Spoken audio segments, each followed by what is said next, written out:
ఇదిగోండి రోట్లో దంచుతున్నాం కదా మనం.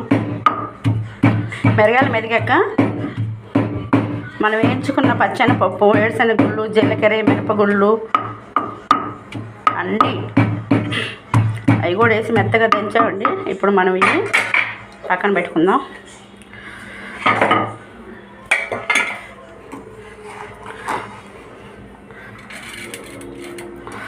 ఇంతేనండి.